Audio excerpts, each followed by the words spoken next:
그와 처음 만난 건 소개팅이었습니다. 이센 리깅 80년 겨울이었습니다. 코로나가 한창이던 시절, 친구가 강력하게 추천했습니다. 좋은 사람이라고, 진짜 괜찮다고. 저는 반신반의하며 나갔습니다. 하지만 그를 보는 순간 알았습니다. 이 사람이다. 첫눈에 반한다는 게 이런 거구나. 그는 조용한 사람이었습니다. 말수가 적었지만 따뜻했습니다. 중소기업에 다녔습니다. 대기업은 아니었지만 성실하게 일했습니다. 화려하지 않았지만 진실했습니다. 저는 그런 그리가 좋았습니다. 허세 없는 사람, 있는 그대로의 모습을 보여주는 사람. 수년을 사귀었습니다. 이첸 스밥 60일 동안 함께했습니다. 처음엔 일주일에 한 번 만났고 나중엔 거의 매일 만났습니다. 작년에는 같이 살기 시작했습니다.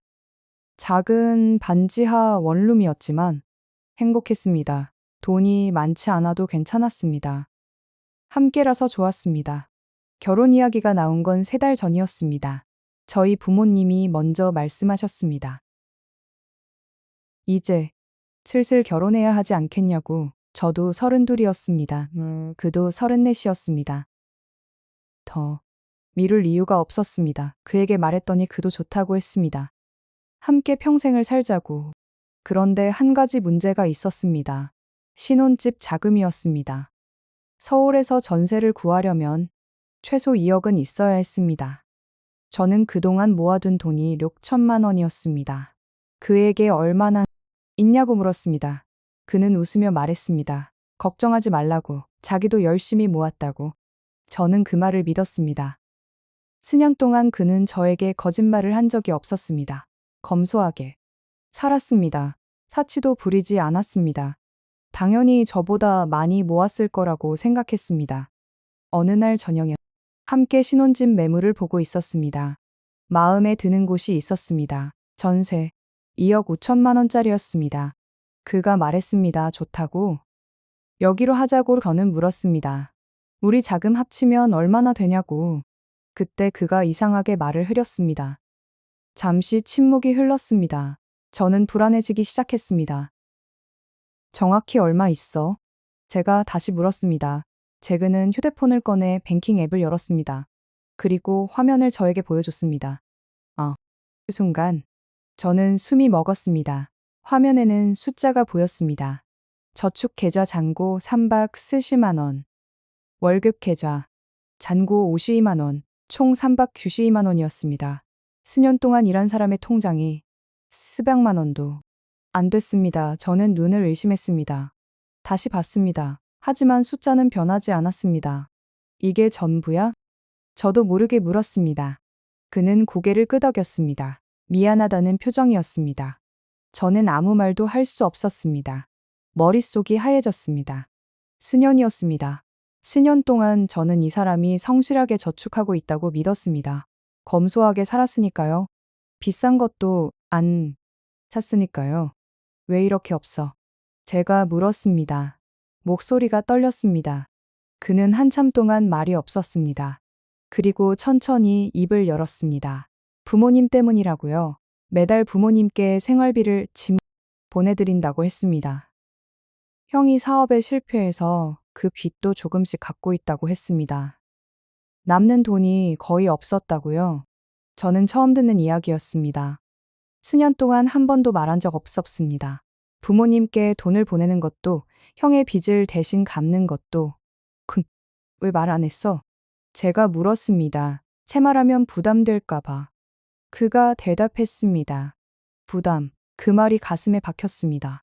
수년을 함께한 사이인데 부담이라니. 저는 그의 모든 것을 알고 있다고 생각했습니다. 하지만 가장 중요한 것을 몰랐습니다. 그러면 신혼집은 어떻게 하려고 했어? 제가 물었습니다. 그는 말했습니다. 대출 받으면 된다고요. 둘이 합쳐서 대출 받아서 전세 구하자고요. 나중에 같이 갚으면 된다고요. 저는 한숨이 나왔습니다. 대출. 결혼 시작부터 빚으로 시작하자는 거였습니다. 제 저축 6천만 원, 그의 지 저축 수백만 원, 총 6천 수백만 원, 2억 5천 전세를 구하려면 거의 2억을 대출 받아야 했습니다. 그날 밤 저는 잠을 이룰 수 없었습니다. 그를 사랑하는 마음은 변하지 않았습니다. 하지만 현실이 눈앞에 있었습니다. 결혼은 사랑만으로 되는 게 아니었습니다. 옆에서 자고 있는 그를 바라봤습니다.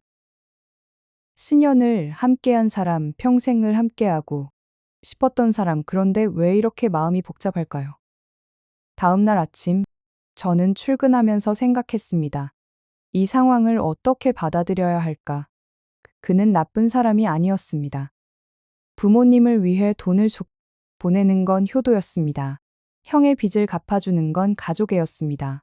하지만 그걸 수년 동안 숨긴 건 다른 문제였습니다.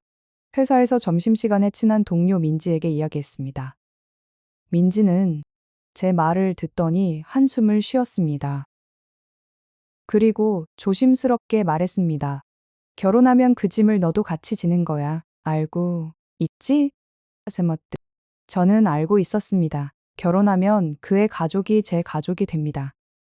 그의 부모님께 생활비 보내는 컷, 형의 빚 갚는 것, 그 모든 게 우리의 문제가 됩니다. 제 월급도 거기에 들어갈 수 있습니다. 근데 수년 동안 왜 말을 안 했을까?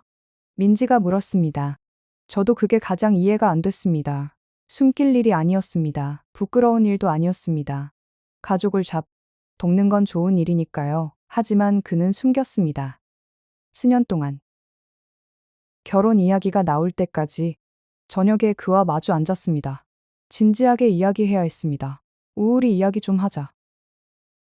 제가 먼저 말했습니다. 그는 불안한 표정으로 저를 바라봤습니다. 제가 무슨 말을 할지 짐작하는 것 같았습니다. 수년 동안 왜 말 안 했어? 가족 이야기, 돈 이야기? 제가 물었습니다. 그는 한참 동안 침묵했습니다. 그리고 입을 열었습니다. 처음 만났을 때 말하려고 했다고요. 하지만 그러면 저를 잃을 것 같았다고요. 집안이 어려운 남자는 싫어할 것 같았다고요. 그래서 숨긴 거야? 제가 물었습니다. 그는 고개를 끄덕였습니다. 눈에 눈물이 고였습니다. 미안해. 정말 미안해. 너를 잃고 싶지 않았어. 저는 그 말에 가슴이 아팠습니다. 그의 마음을 이해할 수 있었습니다. 하지만 동시에 다른 생각도 들어일었습니다. 수년 동안 거짓말은 아니어도 숨긴 건 사실이었습니다. 앞으로도 중요한 걸 숨길 수 있었습니다. 신뢰. 그게 흔들리고 있었습니다. 저는 결정을 내려야 했습니다. 일주일 동안 혼자 생각했습니다. 회사에서도, 집에서도 그 생각뿐이었습니다. 그를 사랑하는 마음, 현실적인 문제, 숨겨진 진실. 모든 게 머릿속에서 맴돌았습니다. 그리고 결정을 내렸습니다. 주말에 그와 마주 앉았습니다. 그는 불안한 눈으로 저를 바라봤습니다. 결정했어. 제가 말했습니다. 그의 얼굴이 굳어졌습니다. 최악을 예상하는 표정이었습니다. 결혼은 할 거야. 제가 말했습니다. 그의 눈이 커졌습니다. 믿을 수 없다는 표정이었습니다. 하지만 조건이 있어. 그는 고개를 끄덕였습니다. 뭐든 하겠다고 했습니다. 앞으로는 아무것도 숨기지 마. 돈 문제든 가족 문제든 다 나한테 말해. 우리는 한 팀이야. 짐 있으면 같이 지는 거야. 그는 울기 시작했습니다. 미안하다고. 고맙다고. 사랑한다고 했습니다. 저도 울었습니다. 수년을 함께한 사람이었습니다. 쉽게 포기할 수 없었습니다. 지금 우리는 결혼 준비 중입니다. 신혼집은 서울 외곽의 작은 전세로 정했습니다. 대출도 받았지만 감당할 수 있는 수준입니다. 부모님께 보내는 생활비는 함께 이야기해서 조정했습니다. 쉽지 않습니다. 하지만 함께 노력하고 있습니다. 통장 하나 확인한 그날, 저는 결혼을 다시 생각하게 됐습니다. 하지만 포기한 게 아니라 제대로 생각하게 된 겁니다. 결혼은 사랑만으로 되는 게 아닙니다. 현실이 있고 돈이 있고 가족이 있습니다. 그 모든 걸 알고 시작해야 합니다. 숨기지 마세요. 진실은 언젠가 나옵니다. 그때 가서 무너지는 것보다 지금 솔직한 게 낫습니다. 수년은 긴 시간이었습니다. 하지만 평생은 더 깁니다.